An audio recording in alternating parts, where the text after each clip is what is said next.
Film की शुरुआत होती है हमारे हीरो से, तेजू, जो कोरिया की सबसे बड़ी सिक्योरिटी कंपनी NIS में एक एजेंट है।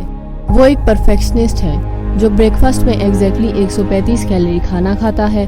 घर में उसके हर चीज अपनी सही जगह पर रखी होती है, यहाँ तक कि वह अपने कपड़ों से भी छोटे छोटे धागों को हटा देता है उन्हें परफेक्ट दिखाने के लिए। सबसे इम्पोर्टेंट बात, उसे जानवरों से सख्त नफरत है। हमेशा की तरह तेजू ऑफिस जा रहा होता है, लेकिन आज उसे एलिवेटर में एक आदमी और उसका पालतू कुत्ता पग मिलता है। जब वह व्यक्ति दूसरी ओर देख रहा होता है तब तेजू उसके कुत्ते की तरफ मुंह बनाता है और तभी उसकी जिंदगी का सबसे भयानक डर सच हो जाता है। वह कुत्ता उसके चेहरे पर पेशाब कर देता है। रही सही में वह मोटा व्यक्ति माफी मांगते समय पेशाब को उसके सारे चेहरे पर फैला देता है। इसी के चलते उसका मूड बहुत खराब हो जाता है और वह उस दिन और ज्यादा गुस्से में शूटिंग प्रैक्टिस करता है। तेजू का गुस्सा तभी शांत होता है जब उसका दोस्त उसे बताता है कि शायद उसका प्रमोशन होने वाला है। फिर सभी को नया प्रोजेक्ट डिस्कस करने के लिए मीटिंग रूम में बुलाया जाता है। उन्हें चाइना से आए एक VIP की सुरक्षा करनी है। चाइना और कोरिया की 25 साल की डिप्लोमेटिक रिलेशनशिप को सेलिब्रेट करने के लिए एक इवेंट ऑर्गेनाइज किया गया है।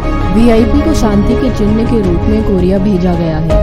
वो दोनों देशों के डिप्लोमेटिक रिलेशन के लिए बहुत इम्पोर्टेंट है। पता चलता है कि वो VIP एक मिंगमिंग नाम की पांडा है। फिर डायरेक्टर पूछती है कि कौन इस प्रोजेक्ट को करना चाहता है। तेजू को जानवरों से सख्त नफरत होने के बावजूद प्रमोशन के लालच में वह इस प्रोजेक्ट को करने के लिए हाँ कर देता है। इवेंट के दिन सभी मिंगमिंग के आने के लिए एक्साइटेड रहते हैं। तेजू बिल्डिंग को चेक करता है और ध्यान रखता है कि सब कुछ सिक्योर्ड रहे। सेफ्टी के लिए वहाँ कई मिलिट्री डॉग्स भी थे। तेजू अपने जूनियर से मिलता है, क्रोनी, जो अभी अभी न्यूजीलैंड की ट्रिप से लौटा है। तेजू को इम्प्रेस करने के लिए क्रोनी उसे एक ऐसा पेन दिखाता है जो अपने आसपास की 100 मीटर रेडियस के हर इलेक्ट्रॉनिक डिवाइस को रोक सकता है। क्रोनी के इरादे तो अच्छे होते हैं, लेकिन उसकी बुरी किस्मत के चलते वह अक्सर सबको मुसीबत में डाल देता है। इसलिए तेजू उसे काम में न दखल देने को कहता है। प्रोग्राम शुरू होने पर मिंगमिंग बाहर आती है और सभी लोग उसका स्वागत करते हैं और फोटोज लेने लगते हैं। लेकिन मुसीबत तब खड़ी होती है जब कुछ चोर वहां आ जाते हैं और स्टेज पर स्मोक बॉम्ब्स फेंक देते हैं और सब डर कर इधर उधर भागने लगते हैं। मिंगमिंग भी घबराकर इधर उधर भागने लगती है और यह देखकर क्रोनी उसका पीछा करता है। तेजू भी उसके पीछे जाता है, लेकिन उन्होंने मिंगमिंग को पहले ही बेहोश कर लिया होता है। तेजू उन्हें पकड़ने के लिए उनके पीछे भाग रहा होता है, पर उसी समय क्रोनी उसे कार्ड से टक्कर मार देता है। इससे हमें पता चलता है कि उसका होना मुसीबत लाता है। तेजू हवा में उड़ता हुआ अपने सर के बल जमीन पर गिर जाता है। बेहोश होने से पहले वह एक कुत्ते को अपनी तरफ भागता हुआ देखता है। कुत्ता उससे पूछता है कि वह इतनी सीरियस सिचुएशन में कैसे सो रहा है, और फिर वह कुत्ता तेजू के ऊपर से छलांग लगाकर गाड़ी का पीछा करने लगता है। जब तेजू को होश आता है तब वह अपने आप को घर में पाता है। फिर हमें पता चलता है कि कल जो वारदात हुई उसको NIS ने एक नाटक बता दिया है, ये साबित करने के लिए कि ऐसा रियल में नहीं होगा। ये सब मिंगमिंग की किडनैपिंग को मीडिया से छुपाने के लिए किया गया था। तेजू काम पर जा रहा होता है और आज वह फिर से एलिवेटर में पग से मिलता है। इस बार वह उस कुत्ते को अपने से बातें करते हुए सुन सकता है कि वह कुत्ता उस पर दोबारा पेशाब करना चाहता है। तेजू घबरा जाता है कि शायद वह पागल हो गया है। फिर कुत्ता उससे अपना ट्रांसलेटर बनने की रिक्वेस्ट करता है, क्योंकि वह अपने ओनर को नपुंसक बनने के लिए मना करना चाहता था। तेजू को लगता है कि वह बीमार है, इसलिए हेल्थी फूड और मेडिसिन लेने के लिए वह सुपरमार्केट जाता है। स्टोर के पेट सेक्शन में तेजू को एक हैमस्टर डिस्काउंट देते हुए भीख मांगता है कि वह उसे अपने घर ले जाए। ये देखकर झाऊ मूसा अपने कांटों की तारीफ करता है हैमस्टर से अच्छा दिखने के लिए। वे दोनों लड़ाई करने लगते हैं कि कौन अच्छा पालतू है। ये सब सुनकर तेजू वहाँ से भाग जाता है। तेजू ऑफिस पहुंचता है और वहाँ टैंक पे मछलियों को आपस में बातें करते हुए सुनता है कि कल तक तो वह प्रमोशन के सपने देख रहा था और आज उसे नौकरी से निकाल दिया जाएगा। तेजू अपने डायरेक्टर से पूछता है कि क्या उसे सर्विस से निकाला जा रहा है। डायरेक्टर उससे कहती है कि वह कंपनी के सबसे बढ़िया एजेंट्स में से एक है, उसे निकालने में उनका ही लॉस होगा। फिर मछलियाँ उस दूसरे एम्प्लॉय के बारे में बात करने लग जाती हैं जो उनके टैंक में नाक साफ कर रहा होता है। मछलियाँ बहुत ज्यादा आवाज करने लगती हैं, जिससे कि तेजू परेशान होकर चिल्लाने लगता है। जब सभी लोग उसकी तरफ कंफ्यूजन में देख रहे होते हैं तब वह डायरेक्टर को बताता है कि वह जानवरों से बातें कर सकता है। यह सोचकर कि वह बीमार है, डायरेक्टर उसे कुछ दिन रेस्ट करने को एडवाइस करती है। इसके बाद तेजू जू में जाता है, जहाँ पर वह नकली मिंगमिंग से मिलता है। असलियत में वह पांडा क्रोनी है जिसने कॉस्ट्यूम पहन रखा है ताकि लोगों को ये न लगे कि मिंगमिंग किडनैप हो चुकी है। जब क्रोनी और तेजू पीछे के रूम में बात कर रही होती है तब क्रोनी अपने कॉस्ट्यूम में गलती से आग लगा लेता है। इस वजह से उसे हॉस्पिटल ले जाया जाता है। तभी तेजू को एक फीमेल गोरिल्ला बुलाती है।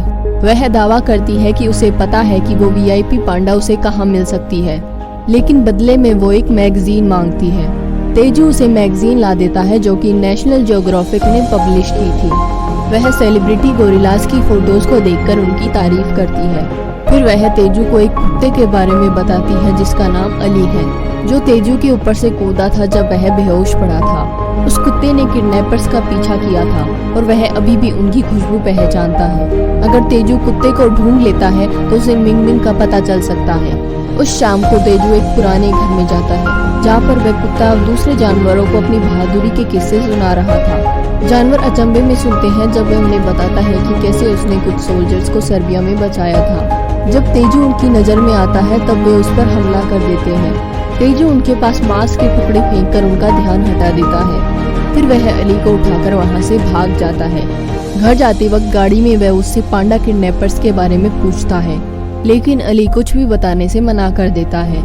वह इस मौके का फायदा उठाता है और अनगिनत खाने की मांग करता है। फिर दोनों तेजू के घर में आते हैं। अली इधर उधर भागने लगता है और तेजू उसके पंजों के निशानों को साफ करता है। अगली सुबह तेजू उठता है और अपने घर को पहचान ही नहीं पाता है क्योंकि उस कुत्ते ने हर जगह गंदगी फैला दी थी। जब तेजू अली को डांट रहा होता है तभी उसकी बेटी शियोयेन अपने दोस्तों के साथ वहां आ जाती है। शियोयेन की मां बहुत साल पहले ही गुजर चुकी थी, जिसके बाद तेजू और उसकी बेटी की रिलेशनशिप ठीक नहीं रही। तेजू की जॉब की वजह से वे साथ साथ नहीं रहते, इसलिए उसने शियोयेन के बर्थडे सेलिब्रेशन के लिए उसे वहां बुलाया था। लेकिन घर की ऐसी हालत देखकर उसे लगता है कि उसके पापा उसका बर्थडे फिर से भूल गए। जब तेजू माफी मांग रहा था तभी शियोयेन का ध्यान अली पर जाता है। वो ये देखकर बहुत खुश होती है कि उसके पापा को अब जानवरों से नफरत नहीं होती और उन्होंने एक कुत्ता भी पाल लिया है। तेजू उसे नाराज नहीं करना चाहता, इसलिए वह सच्चाई नहीं बताता। वे पार्क में जाते और दिन भर कुत्ते के साथ खेलते हैं। शाम को घर वापस जाने से पहले वह उसे गले लगाने की कोशिश करता है, लेकिन उसकी बेटी उसे रोक देती है और फिस्ट बम्प करती है। पास में पटाखों की आवाज अली को सर्बिया की याद दिला देती है और वह परेशान हो जाता है। तेजू के पूछने पर वह बताता है कि वह उस इंसान की महक को पहचानता है जिसने मिंगमिंग को किडनैप किया है। वह वही आदमी है जिसने सर्बिया में उसके मास्टर को मारा था। फिर हमें सर्बिया का एक फ्लैशबैक दिखाया जाता है कि अली एक शर्मीला कुत्ता था जब तक कि वह उसकी मास्टर सुई हे से मिला। वह एक अकेली इंसान थी जिसके साथ वह घुला मिला था, लेकिन एक दिन जब वह दुश्मनों के इलाके में थे तभी उसकी मास्टर की एक धमाके से मौत हो गई। अली ने उस बंदे पर हमला किया जिसने धमाका किया था, पर वह उसे रोक नहीं पाया, लेकिन उसे पता चला कि उसकी एक टांग नकली थी। मिंगमिंग की किडनैपिंग के दौरान अली ने उस स्मेल को उन किडनैपर्स के बीच में पाया।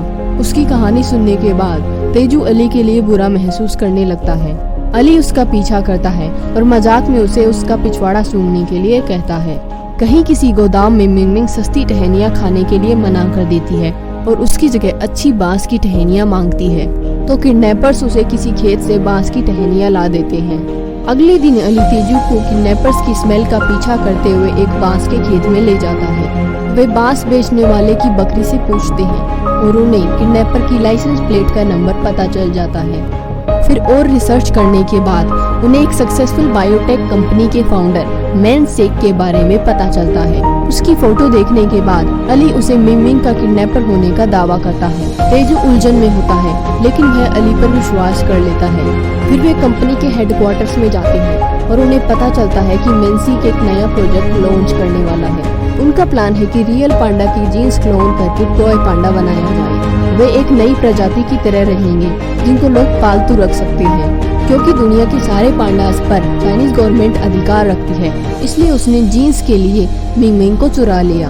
तेजू मेनसेक और उसके बॉडीगार्ड्स पर अटैक कर देता है और उन्हें अरेस्ट कर लेता है। वो मेनसेक को लेकर जल्दी से एनआईएस पहुंच जाता है, लेकिन गलती से अली को पीछे ही छोड़ आता है। एनआईएस डायरेक्टर तेजू से पूछती है कि उसके पास क्या प्रूफ है कि इसी ने किडनैपिंग की है, लेकिन तेजू के पास कोई जवाब नहीं होता।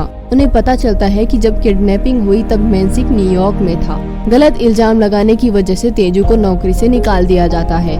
वहाँ से निकलने के बाद मैनसिक सीधा उन लोगों के पास जाता है जिनको उसने मिंगमिंग को किडनैप करने का काम दिया था। सामने आता है कि डिमिट्री नाम के एक टेररिस्ट ने मिंगमिंग को किडनैप किया था। अली कंफ्यूज हो जाता है क्योंकि डिमिट्री ने एक मास्क पहना था जिससे कि वह मैनसिक की तरह दिख रहा था। मिंगमिंग को किडनैप करने के बदले में डिमिट्री मैनसिक से एक्सप्लोजिव कैप्सूल्स मांगता है। कैप्सूल को यदि किसी इंसान या जानवर को खिला दिया जाए तो एक टाइमर चालू होगा और विस्फोट हो जाएगा।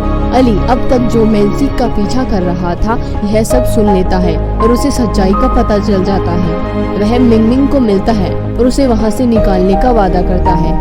फिर वह तेजू के घर भाग जाता है और घंटी बजाता है, लेकिन तेजू दरवाजा नहीं खोलता।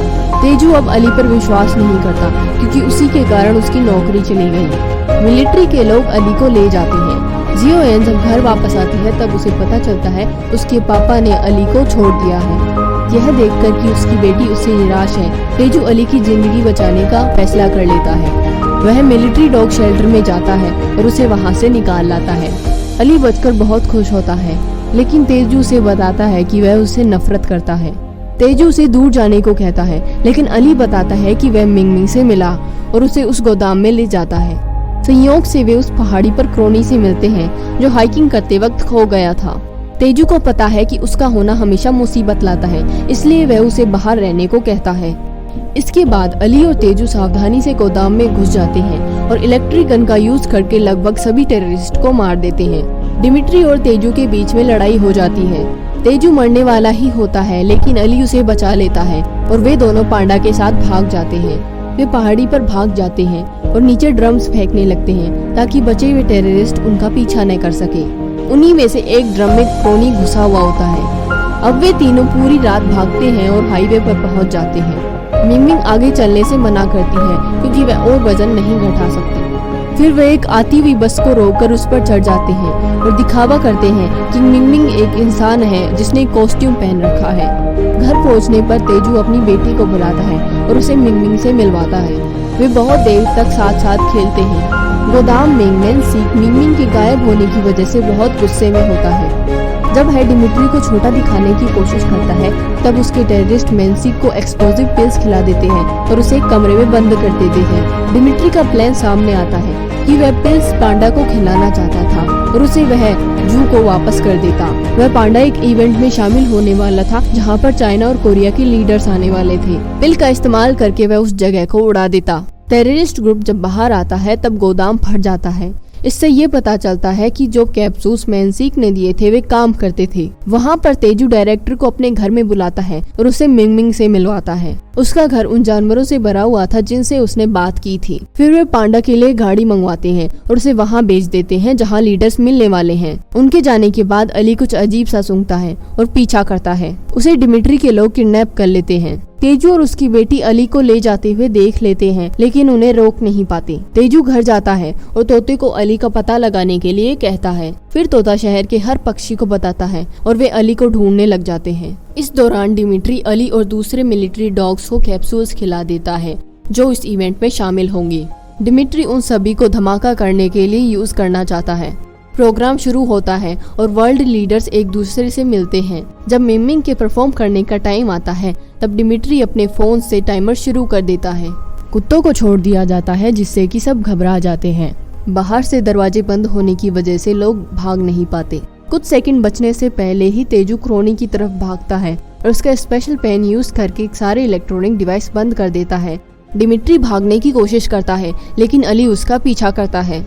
वे छत पर पहुंच जाते हैं और एक दूसरे से लड़ाई करने लगते हैं। इस वजह से अली को बहुत चोट लग जाती है। डिमिट्री अली पर गोली चला देता है और तभी तेजू अली और गोली के बीच में आकर उसे बचा लेता है। अगले सीन में हम देखते हैं कि तेजू हॉस्पिटल बेड में उठता है। उसे पता चलता है कि अली जानवरों के हॉस्पिटल में है और ठीक नहीं है। वो तेजी से अली को मिलने के लिए भागता है और उसे मना पाता है। वह और उसकी बेटी रोने लगते हैं। हालांकि थोड़ी देर बाद डॉक्टर कहती है कि अली सिर्फ सो रहा है। एंडिंग सीन में हमें दिखाया जाता है कि अली डायरेक्टर से अपनी बहादुरी के लिए मेडल ले रहा है।